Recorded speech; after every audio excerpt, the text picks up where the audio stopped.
അസ്സലാമു അലൈക്കും വറഹ്മത്തുള്ളാഹി വബറകാതുഹു. അൽഹംദുലില്ലാഹി വസ്സലാത്തു വസ്സലാമു അലാ റസൂലില്ലാഹ് വഅലാ ആലിഹി വസഹ്ബിഹി അൽ-ഫായിസീന ബിറിളല്ലാഹി അമ്മാ ബഅദ്.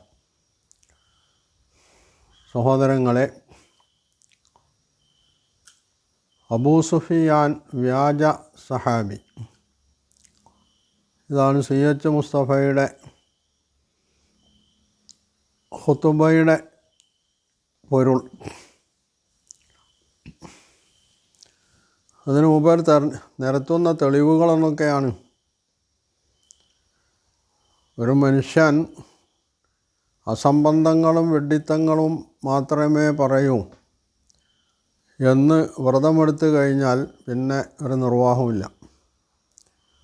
അതാണ് സി.എച്ച്. മുസ്തഫ എന്ന് പറയുന്ന മൗലവിയുടെ അവസ്ഥ. മുഹദ്ദിസുകൾ എല്ലാവിധ പരിശോധനകളും നടത്തി ആകാവുന്ന ഒരു മനുഷ്യ കഴിവിൽപ്പെട്ടിടത്തോളമുള്ള എല്ലാ മാർഗങ്ങളും സ്വീകരിച്ചുകൊണ്ട് സഹീഹാണെന്ന് പ്രസ്താവിച്ചിട്ടുള്ള ഹദീസുകൾ സ്വീകാര്യമല്ലാത്ത ഒരുത്തൻ, തീരെ ശുദ്ധി ചെയ്തിട്ടില്ലാത്ത നിവേദക പരമ്പര, അതുപോലെ തന്നെ വിഷയം, ഇതൊന്നും സംബന്ധിച്ച് വ്യക്തമായി അന്വേഷിക്കുകയോ ശുദ്ധി ചെയ്യുകയോ പ്രബലപ്പെടുത്തുകയോ ദുർബലപ്പെടുത്തുകയോ ഒന്നും ചെയ്തിട്ടില്ലാത്തൊരു വിഷയമാണ് ചരിത്രം എന്ന് പറഞ്ഞത്. ആ ചരിത്രത്തിലെ പല അസംബന്ധങ്ങളും മൂപ്പർക്ക് സ്വീകാര്യമാണ്. കാരണം എന്താണ്? അത് സ്വീകരിച്ചെങ്കിലേ തൻ്റെ അസംബന്ധങ്ങൾ വിളിച്ചു പറയാൻ കഴിയുള്ളൂ. യഥാർത്ഥത്തിൽ സി.എച്ച്. മുസ്തഫ ചെയ്തുകൊണ്ടിരിക്കുന്നത് ഖാദിയാനികൾ ചെയ്ത അതേ സംഗതിയാണ്. ബഹായികൾ അവർ ഇസ്ലാമിൽ നിന്ന് പുറത്തു പോയിട്ടാണ് ഇസ്ലാമിനെ വിമർശിക്കാനും എതിർക്കാനും മുൻകണ്ടിട്ടുള്ളത്. എന്നാൽ ഖാദിയാനികൾ ചെയ്തത് ഇസ്ലാമിൻ്റെ ഉള്ളിൽ ആണ് തങ്ങൾ എന്ന് വരുത്തി തീർത്തുകൊണ്ട് ബ്രിട്ടീഷുകാർക്ക് പാദസേവ ചെയ്യായിരുന്നു. അതേ സമീപനമാണ് ഇവിടെ സി.എച്ച്. മുസ്തഫ ചെയ്തുകൊണ്ടിരിക്കുന്നത്. തൻ്റെ ഗുരുക്കന്മാരായിട്ടുള്ള ഹൈന്ദവ വിശ്വാസികൾക്ക്, അവരെ നമ്മൾക്ക് കുറ്റം പറയാൻ പറ്റില്ല. കാരണം അവരുടെ മതത്തിൻ്റെ പ്രചാരകരാണ്. അത് വളർത്തിയെടുക്കാനാണ് അവർ ശ്രമിക്കുക. അതിൻ്റെ ചട്ടുകമായിട്ട് അവർ ഉപയോഗിക്കുന്ന മനുഷ്യനാണ് സി.എച്ച്. മുസ്തഫ. അപ്പോൾ സി.എച്ച്. മുസ്തഫക്ക് ഇസ്ലാമിക സമൂഹത്തെ എങ്ങനെയൊക്കെ താറടിക്കണം, അവരെങ്ങനെയൊക്കെ അപകീർത്തിപ്പെടുത്തണം, അതിനുള്ള മാർഗങ്ങൾ എന്താണ്, അതാണ് സി.എച്ച്. മുസ്തഫ ചെയ്തുകൊണ്ടിരിക്കുന്നത്. അതിന് അദ്ദേഹം കണ്ടെത്തിയിട്ടുള്ളൊരു മാർഗമാണ് ഇസ്ലാമിനെ സംബന്ധിച്ച് മുആവിയൻ മതം എന്ന് പറയുകയും അബൂ സുഫിയാൻ അടക്കമുള്ള സഹാബി വര്യന്മാരെ തെറി പറയുകയും ചെയ്യാന്നുള്ളത്. അബൂ സുഫിയാൻ്റെ അല്ലെങ്കിൽ ബനു ഉമയ്യയുടെ, ബനു ഹാഷിമിൻ്റെ, ഇവർ തമ്മിലുള്ള ബന്ധങ്ങളെ സംബന്ധിച്ചും ശൈഥില്യത്തെ സംബന്ധിച്ചുമൊക്കെ സംസാരിക്കുന്നതിന് മുമ്പ് അത് നമ്മൾക്ക് വിശദമായി സംസാരിക്കാം. അങ്ങനെ അപ്പോഴാണ് മുസ്തഫയുടെ പൊള്ളത്തരങ്ങൾ നമ്മൾക്ക് മനസ്സിലാക്കാൻ കഴിയുള്ളൂ. അതിനു മുമ്പ് അബൂ സുഫിയാനെ സംബന്ധിച്ച് ഇങ്ങനെയൊക്കെ പറയാൻ മുസ്തഫക്ക് ധാർമ്മികമായും പാണ്ഡിത്യപരമായും എന്ത് യോഗ്യതയാണുള്ളത് എന്നത് പരിശോധിക്കപ്പെടേണ്ടതാണ്. മുസ്തഫ എന്ന് പറഞ്ഞ മനുഷ്യൻ അത്ര വലിയൊരു പണ്ഡിതനൊന്നുമല്ല. അദ്ദേഹം അവിടുന്ന് ഇവിടുന്നുമൊക്കെ ചില തൊമ്പുകൾ വായിച്ചെടുത്തിട്ട് അത് വെച്ച് കാഴ്ചയാണ്. അത് വെച്ചിട്ടാണ് അദ്ദേഹം മൊത്തം മുസ്ലിം സമൂഹത്തെ അധിക്ഷേപിച്ചുകൊണ്ട് പൗരോഹിത്യത്തിൻ്റെ മതം, മുഹമ്മദ് നബി സല്ലല്ലാഹു അലൈഹി വസല്ലം പഠിപ്പിച്ച മതം ഇന്ന് നിലവിലില്ല, അത് മൂപ്പർ കണ്ടെത്താൻ ശ്രമിക്കുകയാണ്. അപ്പോൾ അതെന്നാ കണ്ടെത്തുക, ഖിയാമത്ത് നാളാവുമെന്നുള്ളതെന്നിപ്പോൾ ചോദിച്ചിട്ട് കാര്യമില്ല. അക്കൂട്ടത്തിലാണ് അബൂ സുഫിയാൻ വ്യാജ സഹാബി എന്ന് വിശേഷിപ്പിക്കുന്നത്. യഥാർത്ഥത്തിൽ അബൂ സുഫിയാൻ ആരായിരുന്നു? അദ്ദേഹം ആദ്യഘട്ടത്തിൽ ഇസ്ലാമിനെതിൽ പ്രവർത്തിച്ചിട്ടുണ്ട് എന്നുള്ളത് ശരിയാണ്. ഇസ്ലാമിനെതിൽ അദ്ദേഹം പ്രവർത്തിച്ചു, ആദ്യഘട്ടത്തിൽ പ്രവർത്തിച്ചു എന്നത് അദ്ദേഹം ഇസ്ലാം സ്വീകരിക്കുന്നതോടുകൂടി ആ കുറ്റം മായ്ക്കപ്പെടുകയാണ് ചെയ്യുന്നത്. മുസ്തഫ അംഗീകരിച്ചാലും ഇല്ലെങ്കിലും ഇസ്ലാം നബി സല്ലല്ലാഹു അലൈഹി വസല്ലം പ്രഖ്യാപിച്ചിട്ടുള്ള ഒരു സംഗതി, വ്യക്തമാക്കിയിട്ടുള്ളൊരു സംഗതി ഉണ്ട്. അൽ ഇസ്ലാമു യഹ്ദിമു മാക്കാന ഖബ്ലഹു. ഇസ്ലാം അതിൻ്റെ മുമ്പുള്ള സകലമാന പാപങ്ങളെയും നശിപ്പിച്ചു കളയുന്ന. ഒരാൾ ഇസ്ലാമിന് വിരുദ്ധമായി പ്രവർത്തിച്ചിരുന്നു, ശരിയാണ്.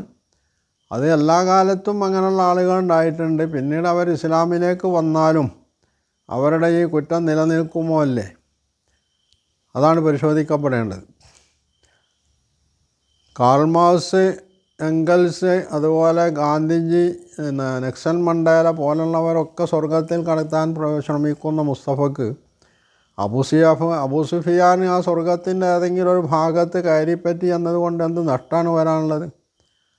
അബൂ സുഫിയാനെ ഈ വിധം തെറി പറയാൻ മുസ്തഫക്കുള്ള തെളിവെന്താ? മുആവിയ പിന്നീട് അധികാരം പിടിച്ചെടുത്തിട്ടുണ്ട് എന്നുള്ളത് ശരി. അബൂ സുഫിയാൻ എന്തായി പങ്കുള്ളത്?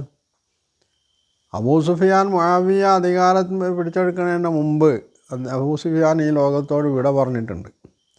എന്ന് മാത്രമല്ല, നബി സല്ലല്ലാഹു അലൈഹി വസല്ലമയുടെ മരണത്തെ തുടർന്ന് അറേബ്യയിലെ ആളുകൾ ഇസ്ലാമിൽ നിന്ന് പുറത്തു പോയപ്പോൾ പല നാടുകളും പല പ്രദേശങ്ങളും ഇസ്ലാമിന് നഷ്ടപ്പെടുകയും ആ പ്രദേശത്തുള്ളവരൊക്കെ ഇസ്ലാമിൽ നിന്ന് പുറത്തു പോവുകയും ചെയ്ത ഘട്ടത്തിൽ 3 പ്രദേശങ്ങളാണ് ഇസ്ലാമിൽ ഉറച്ചു നിന്നിട്ടുള്ളത്. ഒന്ന് മദീനയാണ്. മദീനയിൽ പിന്നെ അൻസാറുകൾ, മുഹാജിറുകൾ അവരാണ് മുൻപന്തിയിലുണ്ടായിരുന്നത് എന്നതുകൊണ്ട് മദീന പിടിച്ചു നിന്നു. പിന്നെ തായിഫാണുള്ളത്, തായിഫും ഉറച്ചു നിന്നു. മക്കയാണ് പിന്നെ 3ാമത്തെ പ്രദേശം. ഈ മക്കയിൽ ഇസ്ലാമിൽ നിന്ന് ആളുകൾ ഒഴിഞ്ഞു പോകുന്നതിൽ നിന്ന് മക്കയിലെ ജനങ്ങളെ ഇസ്ലാമിൽ ഉറപ്പിച്ചു നിർത്തിയത് ആരായിരുന്നു? ചരിത്രം പരിശോധിച്ചാൽ കാണാവുന്ന സംഗതി 2 മനുഷ്യന്മാരാണ് അതിൽ മുൻപന്തിയിലുണ്ടായിരുന്നതെന്നാണ്. ഒന്ന് അബൂ സുഫിയാനാണ്, മറ്റൊന്ന് സുഹൈൽ ബിൻ അംറാണ്. ഹുദൈബിയ്യയിൽ നബി സല്ലല്ലാഹു അലൈഹി വസല്ലമയുമായി സന്ധി സംഭാഷണം നടത്തുകയും ആ സന്ധി കരാറിൽ ഒപ്പുവെക്കുകയും ചെയ്ത ആളാണ് സുഹൈൽ. മക്ക ഫതഹിൻ്റെ ഘട്ടത്തിലാണ് അബൂ സുഫിയാൻ ഇസ്ലാം സ്വീകരിക്കുന്നത്. അന്ന് നബി സല്ലല്ലാഹു അലൈഹി വസല്ലം അബൂ സുഫിയാനിന് കരിഞ്ഞിരികിയിട്ടുള്ള സ്ഥാനം എന്തായിരുന്നു? നബിയുടെ രാഷ്ട്രീയമായിട്ടുള്ള നയത്തിൻ്റെ ഭാഗമായി മക്കയിൽ രക്തം ചിന്താതിരിക്കാനുള്ള നയപരമായിട്ടുള്ള സമീപനം എന്നുള്ള നിലക്ക് നബി സല്ലല്ലാഹു അലൈഹി വസല്ലം പ്രഖ്യാപിച്ചു, മൻ ദഖല ദാറ അബീ സുഫിയാൻ ഫഹുവ ആമിൻ. അബൂ സുഫിയാൻ്റെ വീട്ടിൽ പിന്നെ രക്ഷപ്പെടുന്ന ആളുകൾ അവർ നിർഭയരാണ്. പക്ഷെ അബൂ സുഫിയാനാണ് ഈ ഘട്ടത്തിൽ നബി സല്ലല്ലാഹു അലൈഹി വസല്ലമയോട് പറയുന്നത്, എൻ്റെ വീട്ടിൽ ആളുകൾക്ക് എത്ര ആളുകൾക്ക് പിന്നെ കയറാം അല്ലെങ്കിൽ താമസിക്കാമെന്നൊരു പരിധിയുണ്ട്. അതുകൊണ്ട് മാത്രം ആളുകൾക്ക് നിർഭയത്വം അടയാൻ കഴിയില്ല. അതുകൊണ്ട് ഏതൊരു മനുഷ്യനും അയാളുടെ വീട്ടിൽ വാതിലടച്ചു കൂടിയാൽ കൂടി അവർക്ക് സുരക്ഷിതത്വമുണ്ട് എന്ന് പ്രഖ്യാപിക്കണമെന്ന് അബൂ സുഫിയാൻ പറഞ്ഞതനുസരിച്ചാണ് നബി സല്ലല്ലാഹു അലൈഹി വസല്ലം ആ പ്രഖ്യാപനം നടത്തുന്നത്. അതുമാത്രമല്ല, അങ്ങനെയുള്ള അബൂ സുഫിയാൻ അദ്ദേഹം നബി സല്ലല്ലാഹു അലൈഹി വസല്ലം മരിച്ചപ്പോൾ മക്കയിലെ ആളുകൾ ഇസ്ലാമിൽ നിന്ന് വഴുതി പോകുന്നതിൽ നിന്ന് പുറത്തു പോകുന്നതിൽ നിന്ന് അവരെ ഇസ്ലാമിൽ ഉറപ്പിച്ചു നിർത്താൻ വേണ്ടി പരിശ്രമിച്ചിട്ടുള്ള ആളാണ്. എന്നിട്ട് അദ്ദേഹത്തെ സംബന്ധിച്ചാണ് മുസ്തഫ യാതൊരു ഉളുപ്പുമില്ലാതെ അദ്ദേഹം വ്യാജ സഹാബിയാണ് എന്ന് പിന്നെ പ്രസ്താവിക്കുന്നത്. ഇനി അത് മാത്രമാണോ? ഇസ്ലാമിന് വേണ്ടി തൻ്റെ 2 കണ്ണും നഷ്ടപ്പെടുത്തിയ ആളാണ് പിന്നീട് അബൂ സുഫിയാൻ എന്ന് പറഞ്ഞ മനുഷ്യൻ. ഒന്ന് തായിഫിൽ യുദ്ധത്തിലാണെങ്കിൽ മറ്റൊന്ന് യർമൂക്ക് യുദ്ധത്തിലാണ്. 2 കണ്ണും അദ്ദേഹം ഇസ്ലാമിന് വേണ്ടി സംഭാവന ചെയ്യുകയാണ് ചെയ്തിട്ടുള്ളത്. അപ്പോൾ ഇത്രയൊക്കെ ഇസ്ലാമിന് വേണ്ടി ത്യാഗമനുഷ്ഠിച്ചിട്ടുള്ള ഒരു മനുഷ്യൻ, അദ്ദേഹം പണ്ട് ഇസ്ലാമിൻ്റെ എതിരിലായിരുന്നു. പല യുദ്ധങ്ങളും അദ്ദേഹം നബി സല്ലല്ലാഹു അലൈഹി വസല്ലമയ്ക്ക് എതിരിൽ നയിച്ചിട്ടുണ്ട് എന്നുള്ളതൊക്കെ ശരിയാണ്. പക്ഷേ ഇത് നബി സല്ലല്ലാഹു അലൈഹി വസല്ലം മാപ്പ് കൊടുത്തിട്ടുണ്ടോ? അള്ളാഹു മാപ്പ് കൊടുത്തിട്ടുണ്ടോ? അതാണ് പരിശോധിക്കാനുള്ളത്. ഇവിടെ മുസ്തഫ പറയുന്നൊരു സംഗതിയുണ്ട്. മൂപ്പര് സഹാബിമാരെ എണ്ണുമ്പോൾ അല്ലെങ്കിൽ അന്നത്തെ മുസ്ലിങ്ങളെ എണ്ണുമ്പോൾ 3 വിഭാഗമായിട്ടാണ് എണ്ണുക. ഒന്ന് അൻസാറുകൾ, 2 മുഹാജിറുകൾ, മൂന്നാമത്തത് തുലക്കാ എന്നാണ്. യഥാർത്ഥത്തിൽ അൻസാർ മുഹാജിറുകൾ എന്ന് പറയുന്നത് പോലുള്ളൊരു പ്രയോഗമാണോ തുലക്കാ എന്ന് പറഞ്ഞാൽ? ഈ തുലക്കാ പറഞ്ഞാൽ എന്താ? നബി സല്ലല്ലാഹു അലൈഹി വസല്ലം മക്ക ഫതഹിൻ്റെ ഘട്ടത്തിൽ, വിജയത്തിൻ്റെ ഘട്ടത്തിൽ നബി സല്ലല്ലാഹു അലൈഹി വസല്ലം അവിടെ തടിച്ചു കൂടിയ ആളുകളോട് ചോദിച്ചു, നിങ്ങൾ എന്നെ സംബന്ധിച്ച് എന്താണ് ധരിക്കുന്നത്? സ്വാഭാവികമായിട്ടും അവർ പറയേണ്ടത്, താങ്കൾ ഞങ്ങളുടെ കാര്യത്തിൽ പ്രതികാരം ചെയ്യും, ഞങ്ങൾ ഭയപ്പാടിലാണെന്നാണ്. പക്ഷേ ആ ജനത നബി സല്ലല്ലാഹു അലൈഹി വസല്ലമയോട് പറഞ്ഞത് അഹുൻ കരീം ഉബിനു അഹിൻ കരീം, മാന്യനായ സഹോദരൻ്റെ മകൻ എന്ന്. അതായത് താങ്കളിൽ നിന്ന് ഞങ്ങൾ മാന്യതയാണ് പ്രതീക്ഷിക്കുന്നത് എന്നാണ് അവർ പറഞ്ഞിട്ടുള്ളത്. ഈ ഘട്ടത്തിലാണ് നബി സല്ലല്ലാഹു അലൈഹി വസല്ലം അവരോട് പറഞ്ഞത് ഇദ്ഹബു അൻതുമു തുലക്കാ, നിങ്ങൾ പോയിക്കൊള്ളുക. നിങ്ങൾ തുലക്കാ ആണെന്ന് പറഞ്ഞാൽ അതിൻ്റെ അർത്ഥം എന്താ? തലീഖ് എന്ന് പറഞ്ഞാൽ സ്വതന്ത്രരായി വിട്ടയക്കപ്പെട്ട ആളുകൾ എന്നാണ്. നിങ്ങളൊക്കെ പോയിക്കോ, നിങ്ങൾ സ്വതന്ത്രനാണ് എന്നാണ് നബി സല്ലല്ലാഹു അലൈഹി വസല്ലം അവരോട് പറയുന്നത്. അതായത് നിങ്ങളുടെ മേലിൽ യാതൊരു നടപടിയുമില്ല. എന്നാൽ ആ കൂട്ടത്തിൽ അങ്കുലി പരിമിതരായിട്ടുള്ള ചില ആളുകൾക്ക് അതിൽ നബി സല്ലല്ലാഹു അലൈഹി വസല്ലം നടപടി പ്രഖ്യാപിച്ചിട്ടുണ്ട് എന്നുള്ളത് ശരി. അതിൽ അബൂ സുഫിയാൻ പെടുന്നില്ല, അബൂ സുഫിയാൻ്റെ മകൻ മുആവിയ പെടുന്നില്ല.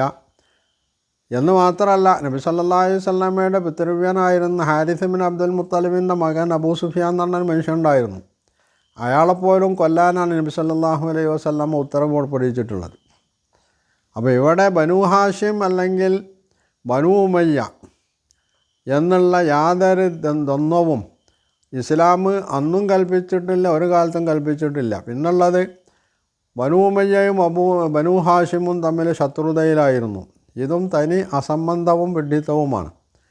ചരിത്രത്തിൽ നമ്മൾ വായിച്ചാൽ ഇതിനൊക്കെ വിരുദ്ധമായിട്ടുള്ള ഒരുപാട് തെളിവുകൾ ചരിത്രത്തിൽ നിന്ന് നമ്മൾക്ക് പൊറുക്കിയെടുക്കാൻ കഴിയും. ഇനി അതുമാത്രമാണോ?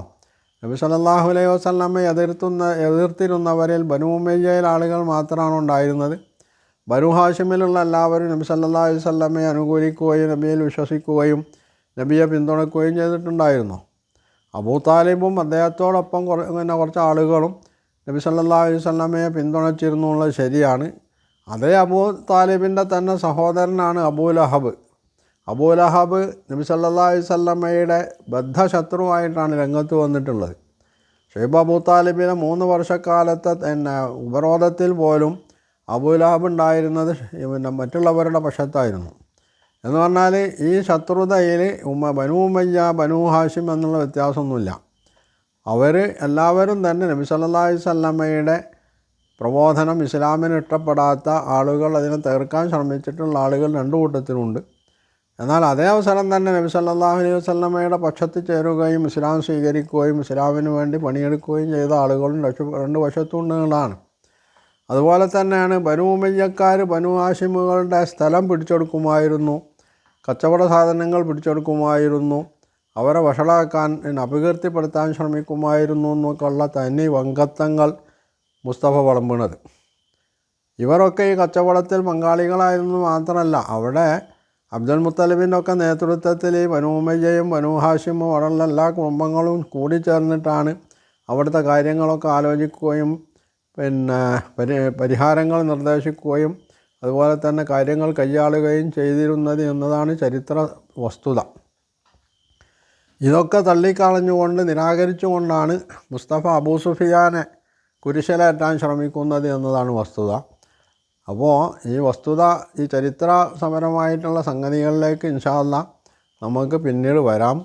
ഇപ്പോൾ പറയാനുള്ളത്, അബൂ സുഫിയാനെ അരികുവൽക്കരിച്ച് കുരിശിലേറ്റാനുള്ള മുസ്തഫയുടെ ശ്രമം അത് ഇസ്ലാമിനെ തന്നെ തകർക്കാനും, പണ്ട് ഖാദിയാനികൾ എന്താണോ ചെയ്തിരുന്നത് അതേ രീതിയിൽ ഇസ്ലാമിൻ്റെ ഉള്ളിൽ നിന്നുകൊണ്ട് ഇസ്ലാമിനെ കാർന്നു തിന്നാൻ ശ്രമിക്കുന്ന ഒരു ക്യാൻസറാണ് യഥാർത്ഥത്തിൽ മുസ്തഫ എന്നതാണ് വസ്തുത. അതാണ് മുസ്തഫയിൽ നിന്ന് ദിനേന അല്ലെങ്കിൽ ആഴ്ച തോറും എന്നോ ഒക്കെ പറയാവുന്ന വിധം അല്ലെങ്കിൽ എപ്പോഴും വന്നുകൊണ്ടിരിക്കുന്ന ഇത്തരത്തിലുള്ള വെളിപാടുകൾ എന്നാണ് നമ്മൾ മനസ്സിലാക്കേണ്ടത്.